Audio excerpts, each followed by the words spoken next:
좋아요, 구독. 이어서 종가 베팅할 섹터를 알아보겠습니다. 이사님, 오늘 어떤 섹터 가지고 오셨나요? 일단 AI라고 말씀을 드려야 될 것 같아요. 뭐 최근에 아시겠지만 AI만 묻으면 이렇게 급등하는 상승이 많이 나오잖아요.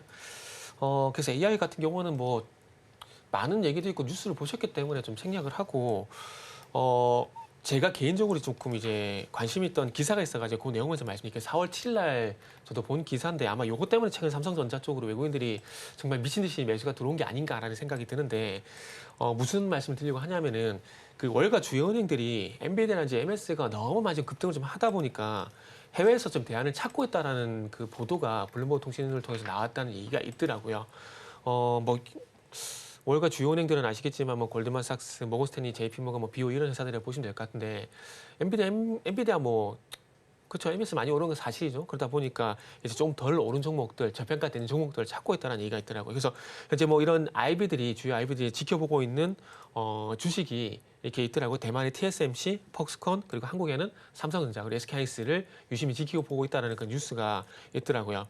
이게 뭐 같이 투자할 때 펄한지 PBR 같은 거 상당히 많이 보시잖아요. 그리고 PSR 같은 경우도 마찬가지고 뭐 EPS 같은 거 보게 되는데 지금 엔비디아 같은 경우는 퍼가 뭐 35배 정도 된다라고 합니다. MS는 현재 30배가 넘은 상황이라고 하고요. 그러다 보니까 상대적으로 뭐 삼성전자, 하이닉스 그리고 TMC 같은 것들은 12배에서 한 19배 정도? 그러니까 어찌 보면 엔비디아인지 MS 대비해서 이제 한 절반 정도 되는 수준의 퍼 수준을 보이다 보니까 상당히 좀 저평가돼 있다고 또 판단을 하는 것 같더라고요. 그리고 미국 기업들 같은 경우는 순이익이 한 20%가량 증가 기대가 된다는 얘기가 있는데 신흥시장 같은 경우는 뭐 순이익이 한 61%, 60% 정도 증가하는 전망이 있다 보니까 미국 내에서 해외 쪽으로 뭐 시선을 돌리고 있다는 그런 뉴스가 있는데 이런 것들도 아마 삼성전자라든지 그리고 하이닉스 수급에 좀 도움이 될 만한 내용이지 않을까 싶어서 일단 오늘은 섹터 얘기를 이렇게 좀 말씀드릴게요. 네, 섹터 이제 AI로 가지고 오셨는데 AI 섹터 사실 요즘에 관심이 굉장히 많잖아요. 그 안에서는 어떤 종목 저희가 조금 더 집중적으로 바라볼까요? 솔루스 첨단 소재라는 종목을 준비를 했거든요. 그래서 동박을 만들다 보니까 이거 2차 전지를 해야 될지 반도체를 해야 될지 좀 헷갈렸는데 어쨌든 최근에 뭐 GPU 이슈를 해가지고 주가 좀 가다 보니까 그래서 AI라고 섹터로 좀 선정을 했습니다. 동박 적층판 고객사를 통해 가지고 북미 GPU 기업향 초극박 이제 제품에 대한 공급 승인을 받았다는 뉴스가 나왔는데 그 뉴스가 나와가지고 지금 4월 9일 날 상한가에 진입이 됐다고 보시면 될 것 같습니다. 그래서 AI 가속기용 하이엔드 동박을 이제 공급한다라고 좀 보시면 될 것 같습니다.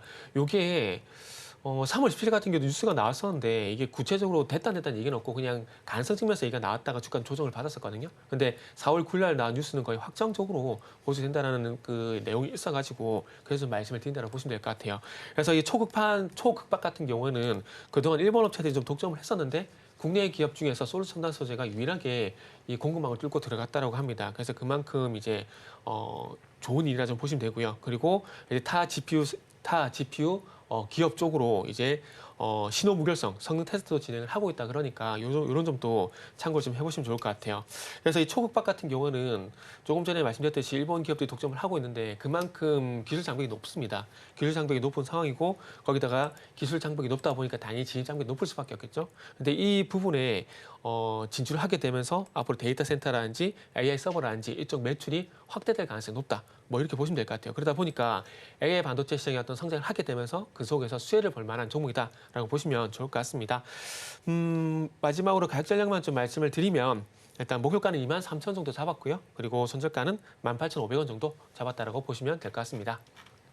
종가 베팅할 종목 솔루스 첨단 소재를 가지고 오셨습니다. 매수하실 가격 역시 종가고요. 목표 주가가 23,000원 그리고 손절 라인 18,500원 제시를 해주셨습니다.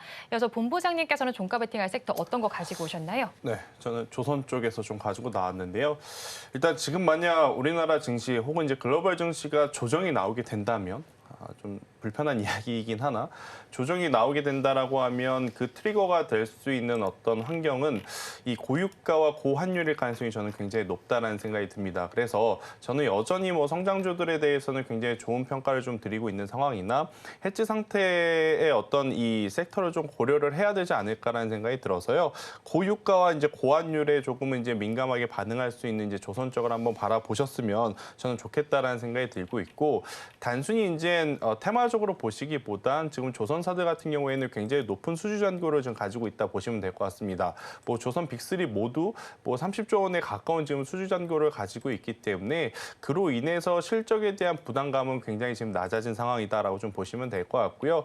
더욱이 미국과 중국이 계속 불편한 관계, 이거는 연말이 가면 갈수록 더 짙어질 가능성이 높습니다. 11월에 보면 대선 있지 않습니까? 미국의 대선. 또 그렇게 되면 우리가 반사 수혜를 또 받을 수 있는 업종 중에 대표적인 쪽이 바로 이제 조선이기 때문에 조선 쪽을 바라보는 어떤 명분은 지금 확실하지 않나라고 좀 말씀드릴 수 있을 것 같아서 조선 같은 경우에는 과거에 참 양치기 소년이었지 않습니까? 네. 그런 섹터가 몇 개 있어요. 5G도 그렇고 조선도 그렇고 하지만 지금 5G는 결국엔 여전히 아직까지도 양치기 소년인 반면에 조선사들 같은 경우에는 작년 4분기, 올해 1분기에는 그들이 말했던 어떤 이 흑자 기조를 좀 보여줬기 때문에 우리가 한 번 더 믿고 이쪽에 대한 관심도는 좀 높여볼 필요는 있지 않겠는가라고 저는 정리 한번 드리도록 하겠습니다. 네, 조선 관련된 쪽을 바라보자고 말씀해 주셨는데 지금 살펴보니까 외국인 창구에서 삼성중공업도 순매수 1위를 차지하고 있는 상황이네요. 자, 그렇다면 종목은 또 어떤 걸 바라보셨나요?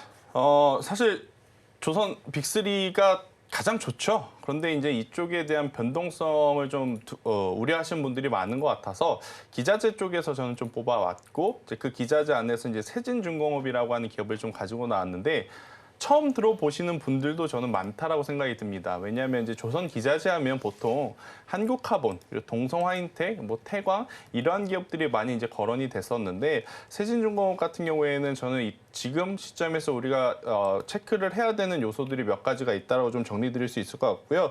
일단 첫 번째, 지금 조선 수주 중에 가장 많이 이 수주 잔고가 올라가는 쪽이 뭐냐면 대형 탱크선이다라고 좀 보시면 될 것 같아요. 그렇기 때문에 이 선박에 들어가는 탱크를 어디서 만드느냐? 바로 세진중공업에서 만든다라고 좀 보시면 될 것 같고요. 특히나 그 탱크선 중에 규모가 이제 굉장히 큰, 그러니까 초대형 암모니아 선박이라든지 이제 초대형 가스 운반선 같은 경우에는 아무래도 이 탱크의 크기가 굉장히 크기 때문에 만들어낼 수 있는 기업이 딱 정해져 있다라고 좀 보시면 될 것 같고, 그래서 저는 세진중공업이 이쪽에서 시장 점유율을 굉장히 높이 가져가고 있는 부분들이 부각이 될 가능성이 높다라는 생각이 들어요. 그렇기 때문에 이 세진중공업 작년 3분기에 조정이 좀 급하게 나오긴 했습니다만 그 조정의 폭을 지금 굉장히 빠르게 지금 회복을 하면서 메이저 주체들의 어떤 이 관심을 저는 받고 있어서 실적에 대한 개선세 그리고 이제 수급에 대한 도움까지 받았을 때는 저는 세진중공업이 가장 좀 좋게 평가를 받아볼 수 있지 않겠는가라고 좀 말씀드릴 수 있을 것 같고요. 그리고 이제 흥하해운 아까 이야기하다가 제가 이제 체크를 못한 것이 있는데 잔금 상선에서 이제 일정 부분의 지분을 매도를 했잖아요. 그 지분 매도한 이유를 곰곰이 생각을 해보면 아무래도 이제 초대형 운반선에 대한 중고 매입 때문일 가능성도 굉장히 높다라는 생각이 들어요. 그러니까 흥하해운이 이 일을 하는 건 아니고 흥하해운의 지분을 가지고 있는 이 잔금 상선 같은 경우에는 중고 배를 삽니다.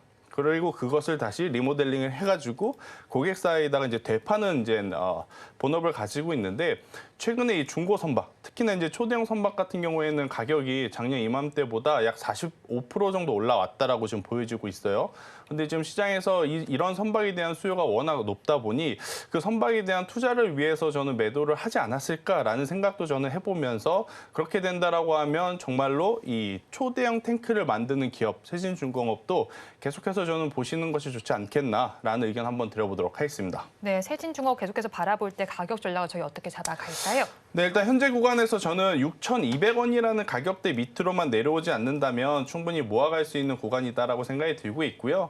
다른 조선 빅3들이 굉장히 좋은 시세를 낸 것 대비해서 세진중공업은 그냥 평균 가격으로 지금 돌아온 상태거든요. 그래서 올라갈 수 있는 여지 굉장히 높기 때문에 여기서 시세가 나올 시에는 저는 9,000원이라는 목표가를 잡고 대응을 해보시는 게 가장 좋지 않겠는가라는 의견 드려보도록 하겠습니다.